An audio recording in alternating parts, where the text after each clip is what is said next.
జై తెలంగాణ. నాకు తెలుసు మీ అందరికి ఆకలి అవుతుంది, నాకు కూడా అవుతుంది.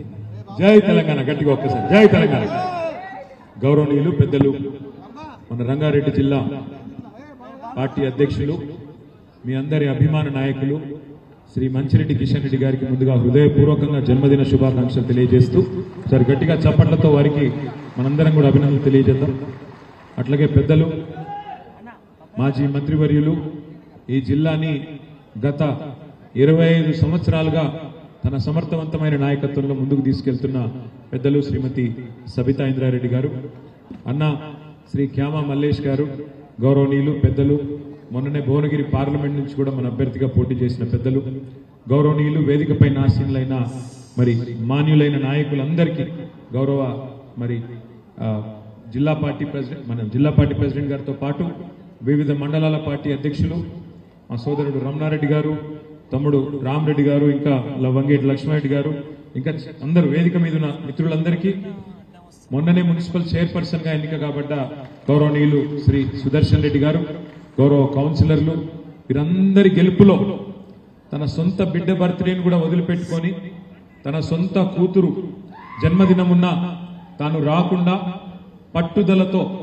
ప్రజాస్వామ్యం గెలవాలే, ఇబ్రహీంపట్నం ప్రజల ఆలోచన ఏదైతే ఉందో వారు ఏ గెలుపునైతే బీఆర్ఎస్ పార్టీకి కేసీఆర్ గారి నాయకత్వానికి అందించినరో మరి ఆ గెలుపు తప్పకుండా ప్రజలు చూడాలని చెప్పి 51 రోజుల పాటు 52 రోజుల పాటు మా సోదరుడు మంచిరెడ్డి ప్రశాంత్ రెడ్డి గారు, బంటి గారు మరి యుద్ధం చేసి గెలిచొచ్చిండు. నేనైతే అనుకుంటా ఉన్నా బంటి చట్టసభల్లో కూడా అడుగుపెట్టే టైం వచ్చిందని నేనైతే అనుకుంటా ఉన్నా. ఎందుకంటే కొత్త తరం నాయకత్వం, మంచి నాయకత్వం, మొండితనమున్న నాయకత్వం, ప్రజలకు మంచి చేయాలనే సంకల్పం ఉన్న నాయకత్వం ఖచ్చితంగా అవసరం ఈ రోజుల్లో. అందులో ముఖ్యంగా ఈ అరాచక పాలన ఏదైతే ఇవాళ 2.5 సంవత్సరాలుగా సాగుతున్నదో ఈ పాలనను అంతమొందించాలంటే తప్పకుండా కొత్త తరం నాయకత్వం రావాల్సిన అవసరం ఉన్నది. అందుకే నాకైతే సంపూర్ణమైన విశ్వాసం ఉంది, రాబోయే రోజుల్లో ఎన్నికలు ఎప్పుడు వచ్చినా అవి కేసీఆర్ ఎన్నికలుగానే ఉంటాయి, అసెంబ్లీ ఎన్నికలు కాదు, కేసీఆర్ ఎన్నికలే ఈ రాష్ట్రంలో జరుగుతాయి. కేసీఆర్ తిరిగి అధికారంలోకి వచ్చే ఎలక్షనే జరుగుతుంది. ఇది నా ఒక్కడే ఆలోచన కాదు. ఇవాళ రాష్ట్రంలో మీరు ఎవరినైనా అడగండి, ఒక రైతును పోయి అడగండి, అన్నా ఎట్లున్నది పరిస్థితి అని. రైతు మరి వారి బాధలు వర్ణనాతీతంగా ఉన్నాయి. నిన్నగాక మొన్న నేను జగిత్యాలకు పోతే అక్కడ ఒక రైతు సోదరుడు కలిసినాడు. ఊరికే అడిగిన నేను ఎట్లుందన్న పరిస్థితి అని. ఆయన నాతో ఒకటే ఒక మాటలో చెప్పిండు, ఏముంది సార్, 3 సార్లు రైతు బంధు ఎగ్గొట్టిండు, 3 తాపల రైతు బంధు ఎగ్గొడితే 27,000 కోట్లు మిగిలినాయి, అందులోకెళ్ళి 20,000 కోట్లు ఇచ్చి రుణమాఫీ చేసినా డబ్బా కొట్టుకుంటున్నాడు, మాయి పైసలు మాకే ఇచ్చి మీదికెళ్ళి బాకీ ఉన్నాడు, కానీ బయటికి మాత్రం రైతు బంధు ఎగ్గొట్టింది చెప్పడు, రుణమాఫీ చేసిన అని చెప్పి అది కూడా ఊళ్ళో 4 మందికి చేసిండు, 12 మందికి కాలేదు, అట్లున్నది పాలన అని చెప్పి ఒకటే ఒక్క మాటల రైతన్న చెప్తా ఉన్నాడు. వాళ్ళ ఏ యువకుడిని అడగండి, 2 లక్షల ఉద్యోగాలని ఊరించి పెద్ద పెద్ద మాటలు చెప్పి చివరికి మోసం చేసి గద్దెనెక్కి 11,000 ఉద్యోగాలు కూడా ఇంతవరకు 2.5 సంవత్సరాల్లో ఇవ్వలేదు. అట్లాగే మహిళలకు చెప్పిండు, తులం బంగారం అన్నాడు, స్కూటీలు అన్నాడు, ఇంకేదో అన్నాడు, నెలకు 2,500 ఇస్తా అన్నాడు, అత్తకు 4,000, కోడలకు 2,500, నోటికి ఎంత వస్తే అంత ఇష్టం వచ్చిన మాటలు ఇచ్చి అటు మహిళల్ని మోసం చేసినారు. అట్లాగే మీ అందరికీ తెలుసు, పెద్ద మనుషులు కేసీఆర్ గారు రాకముందు 200 పెన్షన్ వచ్చేది, కేసీఆర్ గారు దాన్ని 2,000 చేసినాడు. ఇంతకుముందు మల్లేశన్న చెప్పినట్టు నవంబర్లో అయితే 2,000, డిసెంబర్లో అయితే 4,000 అబద్ధం చెప్పిండు. ముసలోళ్ళం కూడా మోసం చేసిండు. 2 నెలలు ఇప్పటికి పెన్షన్ ఎగ్గొట్టిండు. ఏమున్నదయ్యా 28 నెలల్లో సాధించింది అంటే ఒకటే ఒకటి, ఢిల్లీకి ఓవుడు వచ్చుడు, ఎక్కే విమానం దిగే విమానం తప్ప చేసింది మాత్రం ఏమీ లేదు ఈ రాష్ట్రంలో. మీ ఎమ్మెల్యే గారి గురించి అయితే నేను చెప్పే అక్కడనే లేదు. ఇక ఆయన ఎట్లాంటోడో, ఆయన ఏమేం చేస్తాడో, ఎట్లెట్లా వసూలు చేస్తాడో, ఏం చేస్తాడో నాకంటే బాగా మీకే తెలుసు. ఆఖరికి అరటి పండ్ల బండ్లను కూడా ఇచ్చిపెట్టాడట ఒక అసంటోడు. ఆయన గురించి నేను ఎక్కువ మాట్లాడా, కానీ ఒకటి మాత్రం పక్కా, ఒక మంచి నాయకుడిని, మంచిరెడ్డి లాంటి మంచి నాయకుడిని వాళ్ళ ఇబ్రహీంపట్నం కోల్పోవడం అనేది ఆయనకేం నష్టం కాలే, ఆయన బాగానే ఉన్నాడు, కానీ నష్టపోయింది ఇబ్రహీంపట్నం ప్రజలు అనే మాట నేను మీకు గుర్తు చేస్తా ఉన్నా.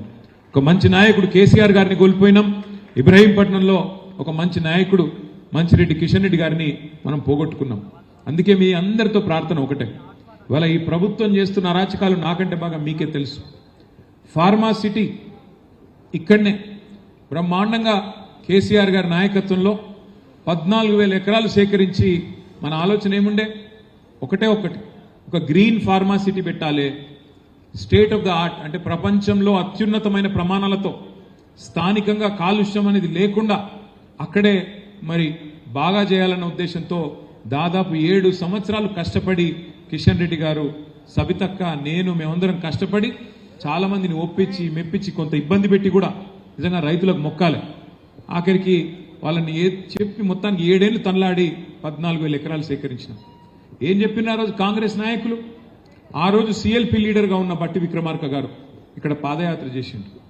ఈరోజు మంత్రిగా ఉన్న సీతక్క గారు ఆ రోజు ఇక్కడికి వచ్చింది. ఈరోజు మంత్రిగా ఉన్న కోమటిరెడ్డి వెంకటరెడ్డి గారు ఆ రోజు ఎంపీగా ఉండే, ఏమన్నారు ఇక్కడికి వచ్చి అన్నాడు. ఈరోజు రైతు కమిషన్ చైర్మన్గా ఉన్న కోదండ రెడ్డి గారు అందరూ చెప్పినారు, కాంగ్రెస్ వాళ్ళు మీరు మాకు ఓటేయండి, గెలిపించండి, మీ భూములు మీకు తిరిగి బంగారు పల్లెంలో పెట్టి అప్పచెప్తామన్నారు. మరి 2.5 ఏళ్ళ ఓడ మీద ఉన్నప్పుడు ఓడమల్లన్న, ఒడ్డుకెక్కినాక బోడమల్లన్న అన్నట్టు ఓట్లు వేయించుకున్నారు, అవతల పడ్డరు. ఇవాళ ఫార్మా సిటీ కాదు ఫ్యూచర్ సిటీ అని చెప్పి రంగుల కళ, ఈస్ట్మన్ రంగుల కళ లాంటి సినిమా చూపెడతా ఉన్నాడు. మన రేవంత్ రెడ్డి మాట్లాడుతూ ఉన్నాడు ఇక్కడికి వచ్చి, ఇది future city, Bharat future city, దీనిలో న్యూయార్క్ను తలదన్నే నగరాన్ని నిర్మిస్తా నేను అని చెప్తున్నాడు. ఉన్న సిటీని పట్టించుకునే తెలివి లేదు, ఉన్న సిటీలో దోమలు గుట్టి జనం చచ్చిపోతుంటే దాన్ని అడిగినోడు లేడు. ఫ్యూచర్ సిటీ కడతారట. ఫ్యూచర్ సిటీ ఎవరు కడతారు? ఫ్యూచరే లేని నాయకుడు, ఆయనకు ఫ్యూచర్ లేదుగా. మళ్ళా తప్పిదారి ఆ పార్టీ ఇంకో 50 ఏళ్ళు ఇక్కడ ములకొత్తనేయకుండా చేసిపోతున్నాడు రేవంత్ రెడ్డి. కాంగ్రెస్ పార్టీని బొందబెట్టే పోతాడు. అట్లాంటి నాయకుడట ఫ్యూచర్ సిటీ కడతాడట. ఉన్న 14,000 ఎకరాలకు వాపసిస్తా అన్నాడు, ఇవాళ ఇంకొక 16,000 ఎకరాలు మీ దగ్గరికి వెళ్ళి తీసుకుంటా అంటున్నాడు. మొత్తం 30,000 ఎకరాల్లో ఏదో చేస్తా అని చెప్పి గ్రాఫిక్స్ తోని ఏఐ తోని బొమ్మలు చూపెట్టి టైంపాస్ చేసుకుంటూ గడిపేస్తా ఉన్నాడు. 2.5 ఏళ్ళైంది. భూములు ఇస్తాంటివి ఇప్పటి వరకు సమాధానం లేదు. కోర్టులోనేమో ఫార్మాసిటీ ఉన్నదా లేదా అంటే కోర్టులోనేమో ఉన్నదని చెప్తాడు. బయటికి వచ్చేమో వాడెవడో జూ పార్కు పెడితే జూ పార్కు లాంటి మీ ఇబ్రహీంపట్నం ఇస్తారట. ఎవడన్నా మెడకాయ మీద తలకాయ ఉన్నాడు. ఇబ్రహీంపట్నంలో ఎంత ఉంటుంది ఎకరం? ఇప్పుడు ముచ్చర్ల కాడ 2-3 కోట్లు ఉంటుందా? అంటే ఇదివరకు మనం ఉన్నప్పుడు బాగుండే, ఇప్పుడు డౌన్ అయింది అనుకో రియల్ ఎస్టేటు. వాస్తవమేనా?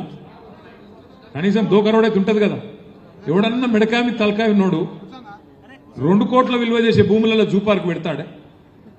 3,000 ఎకరాలు గాయన వరకు అంబానీకి ఇస్తాడట. ఆయన వచ్చి ఇక్కడ ఏనుగులు, సింహాలు, పులులు పెడతాడట.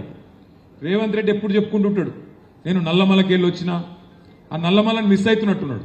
అందుకే ఇక్కడ ఒక జూ పార్క్ పెట్టి అప్పుడప్పుడు వచ్చి జంతువులను చూసిపోతా, క్రూర మృగాలను చూసిపోతా అన్నట్టు ఇక్కడ 3,000 ఎకరాలు మీ ఫ్యూచర్ సిటీలో ఇస్తాడంట. ఇదేనా ఒక ప్రభుత్వాన్ని నడిపే పద్ధతి? కోహెడలో 178 ఎకరాలు ఆనాడు పండ్ల మార్కెట్ పెట్టేందుకు కేసీఆర్ గారి నాయకత్వంలో భూమిని కేటాయించడమే కాదు 50 కోట్ల నిధులు కూడా అడ్వాన్స్గా ఇచ్చినాం. ఇస్తే ఇవాళ ఇక్కడ కోహెడలు ఉండదట మార్కెట్. ఏడుకోవాలి? రాచకొండ గుట్టలకు రామోజీ ఫిలిం సిటీ అవతలకు అన్నట్టు, ఆ గుట్టల పైన ఎక్కడో కట్టుకో అన్నట్టు. ఎవడన్నా నిజంగా మిడకాయ మీద తలకాయ మీద ఆలోచన చేస్తాడా? ఇట్లా ఎవరు పోతారు పండ్ల మార్కెట్కు? వ్యాపారులు, చిన్న చిన్న వ్యాపారులు పోతారు. వాళ్ళు గుట్టలలో పోయి దందా చేసుకునే పరిస్థితి ఉంటుందా? అంటే ఎంత అవివేకంగా, ఎంత అనాలోచితంగా, ఎంత రియల్ ఎస్టేట్ మీద యావతోని భూములు అమ్ముకొని ఎట్లన్నా చేసి పైసలు చేసుకోవాలన్న ఆలోచన తప్ప వేరే ఆలోచన లేదు. ఫ్యూచర్ సిటీ చుట్టూ కూడా మొత్తం జరుగుతున్నది భూదందానే. మొత్తం రేవంత్ రెడ్డి గారి అన్నదమ్ముళ్ళు ఆయన బంధువులు మాడుగుల దాకా భూములు కొన్నారు. జయపాల్ రెడ్డి గారి కుటుంబ సభ్యులు, ఈయన బావమరుదులు, ఈయన అన్నలు, తమ్ముళ్ళు మొత్తం గద్దల్లాగా వాలిపోతా ఉన్నారు. ఎక్కడ సీలింగ్ భూమి ఉంటే అది పట్టా భూమి కావాల్సిందే. ఎక్కడ పట్టా భూమి ఉంటే నువ్వు ఇస్తావా లేకపోతే సస్తావా? ఇంతకుముందు అన్న చెప్పిండు, అదొకటి పట్టుకున్నారు. 22A అంటే ఏంది? నిషేధిత జాబితాలో భూములు పెట్టుడు. మీ గమ్మత్ ఏంటంటే ఇక్కడ కాంగ్రెస్ వాళ్ళ మేనిఫెస్టో నేను మొన్న చూసిన అసెంబ్లీ అప్పుడు. మేనిఫెస్టోలో ఏం చెప్పిండ్రు? మొత్తం కేసీఆర్ ప్రభుత్వంలో 10 ఏళ్లలో 16 లక్షల ఎకరాలు నిషేధిత జాబితాలో పెట్టిండు. మేము రాగానే 100 రోజుల లోపలనే అవన్నీ కూడా వాపస్ ఇచ్చేస్తాం, తీసేస్తాం అని చెప్పింది. కానీ ఇప్పుడు చేస్తున్నది ఏంది? 16 లక్షల ఎకరాలు ఆనాడు నిషేధిత జాబితాలో ఉంటే ఈరోజు 1 కోటి ఎకరాలను నిషేధిత జాబితాలో పెట్టిండు రేవంత్ రెడ్డి ప్రభుత్వం. ఎందుకు పెట్టిండ్రు? మీ ఎమ్మెల్యే గారు బెదిరిస్తాడు ఫోన్ చేసి, ఎవరైనా లేఅవుట్ వేస్తే ఇస్తావా సస్తావా అంటాడు. ఎట్లిస్తాడు ఆయన? ఏడికెళ్ళిస్తాడు? నువ్వు అడిగేది 30% 40% భూమి నాకు ఇవ్వాలంటాడు. ఏడికెళ్ళిస్తారు? ఇయ్యా అంటాడు అనుకో, వెంటనే తీసుకుపోవాలి, పొంగులేటి శ్రీనివాసరెడ్డికి చెప్పాలి. పొంగులేటి శ్రీనివాసరెడ్డి ఏం చేస్తాడు? అధికారులకు ఫోన్ చేసి, కలెక్టర్కి ఫోన్ చేసి బెదిరిస్తాడు. వెంటనే పెట్టవాయను నిషేధిత జాబితాలో పెట్టు అనగానే అట్లా పెరుక్కుంటా చాంతాడంత అయ్యి ఈరోజు కేసీఆర్ గారి టైంలో 16 లక్షల ఎకరాలు జాబితాలో ఉంటే ఇవాళ 1 కోటి ఎకరాలకు పోయింది. అంటే ఇక్కడ ఏం నడుస్తున్నది ఈ రాష్ట్రంలో అనేందుకు ఒక చిన్న ఉదాహరణ మీకు.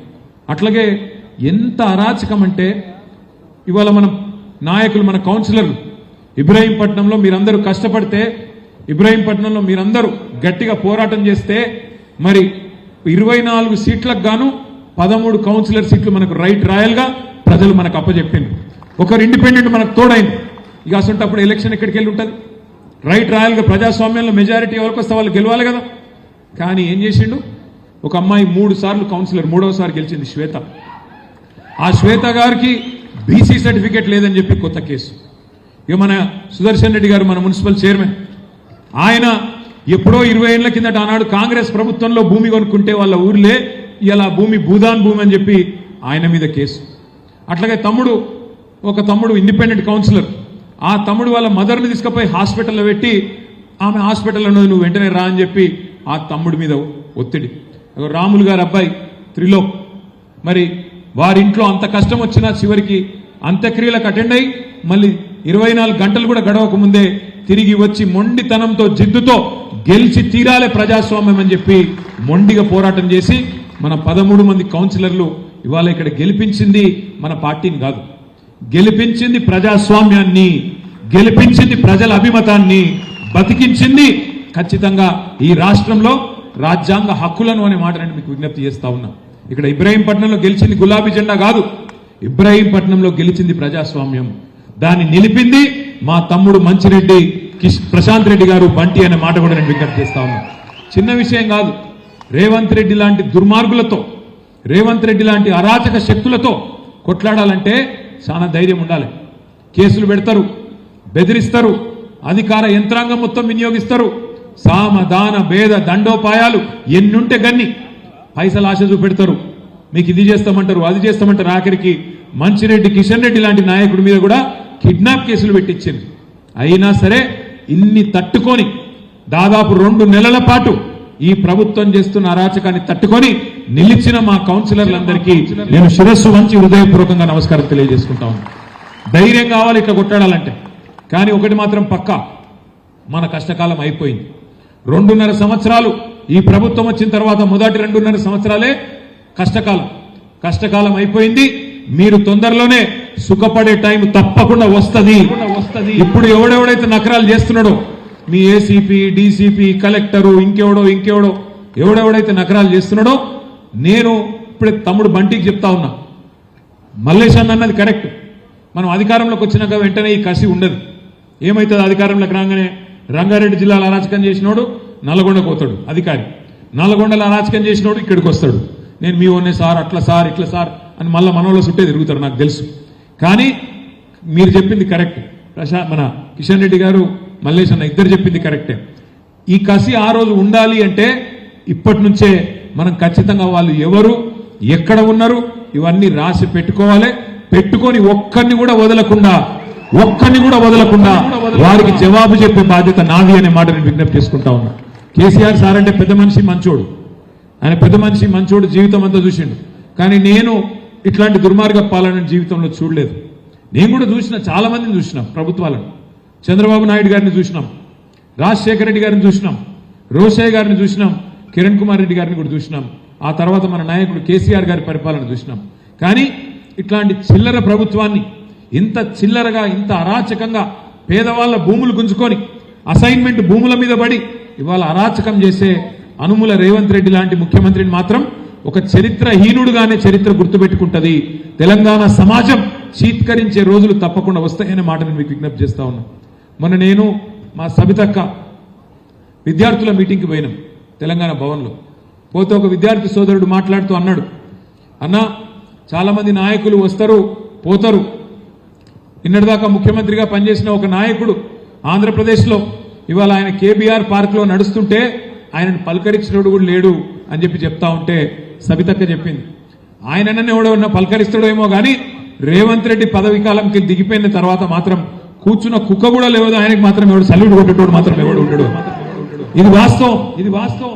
ఇది అధికారంలో ఉన్నప్పుడు కొంత ఉంటది బిల్డప్, కానీ అధికారం పోయిన తర్వాత నువ్వు చేసిన అరాచకానికి ప్రజలు సమాధానం మామూలుగా చెప్పరు అనే మాట కూడా నేను విజ్ఞప్తి చేస్తా ఉన్నా. ఇవాళ ఇబ్రహీంపట్నం అయితేనేమి, ఖ్యాతన్పల్లి అయితేనేమి, ఖానాపూర్ అయితేనేమి 2 నెలల పాటు తిప్పి తిప్పి తిప్పి తిప్పి ఇబ్బంది పెట్టి కిషన్ రెడ్డి గారు నాకు ఒక 10 సార్లు మాట్లాడినారు. సార్ మీరు ఎలక్షన్ కమిషనర్కు మాట్లాడండి, ముఖ్యమంత్రి కార్యాలయంలో ఉన్న అధికారులకు మాట్లాడండి, కోర్టు తీర్పునన్నా గౌరవించమనండి, కోర్టు ఎలక్షన్ పెట్టమని చెప్పింది, మనం అడుగుతున్నది ఎలక్షన్ పెట్టమనే కదా, ఏం అడుగుతున్నాం అంటే కూడా వాళ్ళు ఉల్కరు పల్కరు. ఆఖరి కోర్టులు అంటే కూడా వీళ్ళకి గౌరవం లేకుండా పోయింది. అందుకే నేను మీతో ప్రార్థించేది, తప్పకుండా తొందరలోనే పెద్దలు కేసీఆర్ గారి దగ్గరికి మన చైర్మన్ గారిని కౌన్సిలర్లందరినీ వెంటనే తీసుకొని పోతా, ఆ తర్వాత మళ్ళీ మిమ్మల్ని అందరినీ కూడా తప్పకుండా తీసుకొని పోతా అని చెప్పి కూడా మీకు మాట ఇస్తూ, మళ్ళొక్కసారి ఇంత ఆలస్యమైన ఇంత ఓపికగా కిషన్ రెడ్డి గారి ఎవరు లేవద్దు, కిషన్ రెడ్డి గారి బర్త్డే కూడా ఉన్నది, వారి జన్మదినం సందర్భంగా కేక్ కూడా కట్ చేయాలని చెప్పి కిషన్ రెడ్డి అన్నని కూడా విజ్ఞప్తి చేస్తూ మళ్ళొక్కసారి మీ అందరికీ కూడా పేరు పేరున హృదయపూర్వకంగా శుభాకాంక్షలు. జై తెలంగాణ, జై తెలంగాణ.